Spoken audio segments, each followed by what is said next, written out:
Kitab Undang-Undang Hukum Pidana atau KUHP dan Kitab Undang-Undang Hukum Acara Pidana atau KUHAP versi terbaru resmi berlaku.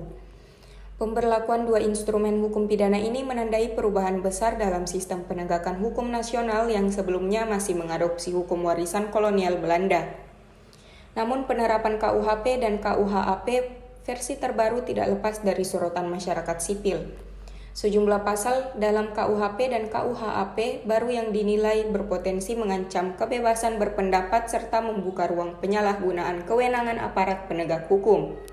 Tribun Timur sempat melakukan wawancara kepada anggota Komisi 3 DPR RI Andi Amar Ma'ruf Sulaiman saat berkunjung ke Kelurahan Lemoe, Kecamatan Bacukiki, Kota Parepare pada Senin 5 Januari 2026. Andi Amar mengatakan banyak pasal di KUHP dan KUHAP versi baru yang salah diartikan oleh sejumlah masyarakat. Menurutnya, pasal yang ada di KUHP dan KUHAP versi baru tersebut sebenarnya sangat berpihak ke masyarakat sipil. Andi Amar mencontohkan salah satu pasal yang disalahartikan masyarakat adalah pasal penghinaan. Kata dia, seorang dapat dipidanakan dalam pasal itu hanya yang melakukan penghinaan terhadap kepala negara dan pimpinan institusi. Dia melanjutkan dalam KUHP dan KUHAP versi terbaru ditekankan menerapkan restoratif justice atau RJ. Menurut Putra Menteri Pertanian RI Andi Amran Sulaiman ini mengatakan tidak semua kasus harus diselesaikan secara hukum, tapi mengedepankan penyelesaian secara kekeluargaan. Meski begitu, Andi Amar tetap menghormati jika ada yang menggugat KUHP dan KUHAP tersebut di MK. Rutin Bapak Damar Sulaiman di awal tahun. Alhamdulillah kegiatan ini merupakan silaturahmi bentuk kepedulian Bapak Damar Sulaiman. Itu tugas kami untuk mendengarkan. Berikutnya salam hormat dari Bapak Menteri Pertanian, dari ini petani semua juga. Kebanyakan petani ya. Salam hormat dari Bapak Menteri Pertanian, salam hormat dari Bapak Presiden. Kami di reses kali ini dikasih dua tugas. Yang pertama, berterima kasih kepada petani-petani, petani pekebun, dan juga seluruh masyarakat yang berkontribusi kepada swasembada pangan beras.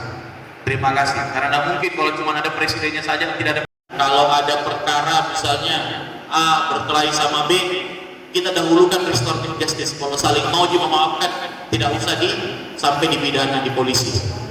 Kalau bisa saling memaafkan saja.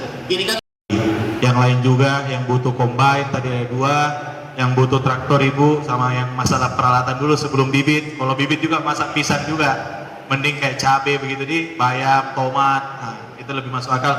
Nah, silahkan dicatat kelompok taninya di mana, kelompok wanita taninya di mana, daerah mana, koordinatnya, nanti bisa disampaikan sama Pak Wakil Ketua DPRD detail-detail datanya. Saya dorong di kementerian, semoga bisa diwujudkan, walaupun bukan personal, pasti per kelompok tani, Nah, dan minta tolong apapun nanti yang turun bantuannya, jangan sampai kejadian seperti di Maros, di Sopeng, ada yang diperjualbelikan atau disewakan. Bantuan ini gratis untuk masyarakat, untuk teman-teman kelompok tani.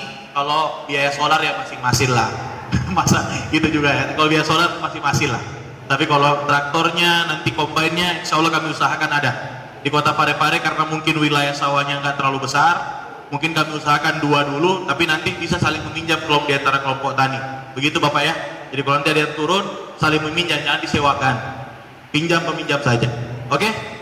Ya, insya Allah kami bantu, apalagi tadi yang masalah bendungan juga Bapak, kami dorong. Tapi itu anggaran besar, jadi pasti kita dahulukan pompanya dulu, yang kecil-kecil dulu, yang bisa untuk sementara digunakan sebelum bendungannya kita anggarkan untuk perbaikan. Begitu Bapak ya. Kalau bendungan kan agak besar. Mungkin itu yang bisa saya sampaikan. Kepala negara ini bisa dijelaskan Pak? Banyak sekali pasal-pasal yang mungkin teman-teman salah menginterpretasikan. Ya, jadi pasal itu kalau dibaca dengan baik sebenarnya berpihak kepada masyarakat, tapi adalah oknum-oknum yang mau membentur-bentur kita ada juga.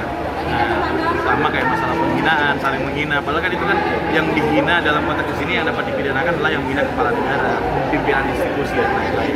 Atau tidak, ada yang bilang sedikit-sedikit bisa dipenjarakan, salah gara-gara ikut nggak tahu apa-apa tiba-tiba dipenjarakan. Padahal itu kalau membantu sebuah tindak pidana.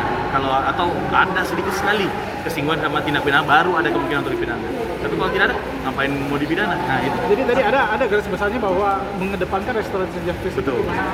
Terutama itu yang kita dahulukan di KUHP yang baru diresmikan kemarin adalah restoratif justice, karena manusia namanya manusia kan, kita punya rasa kemanusiaan. Tidak segala-galanya harus selesaikan dengan secara hukum. Kalau memang secara keluarga bisa selesai, maka restoratif justice kita. Oke. Kalau terkait pengajuan di MK selama ini belum penerapan ini Ya. gitu.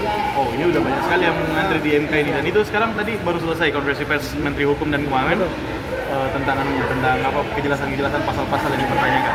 Tapi kalau memang ada yang menggugat, ya demokrasi, silahkan digugat. Kalau memang diterima oleh MK, berarti kami putusan MK kan amar yang mutlak. Jadi mau gimana lagi? Ini baiknya Kapolres seluruh Indonesia harus sosialisasikan soal ini. Oh, sudah. Ini jadi kemarin perintah sudah turun semenjak bulan Desember, harus ada sosialisasi dilakukan oleh Komisi 3 beserta ke Kapolda dari daerah masing-masing. Sudah ada perintah dari Kapolda juga, terutama di Sulawesi Selatan sudah turun untuk sosialisasi. Dan saya tanya Kapolres Parepare juga sudah turun. Jadi terima kasih banyak. Terima kasih. KUHP dan KUHP yang baru aturan hukum kita diperbaharui, bukan diubah tapi diperbaharui untuk kepentingan masyarakat, supaya tidak ada lagi kata-kata bahwa hukum ini tajam ke bawah, pukul ke atas. Nah, kita mau Download Tribun X sekarang, menghadirkan lokal menjadi Indonesia.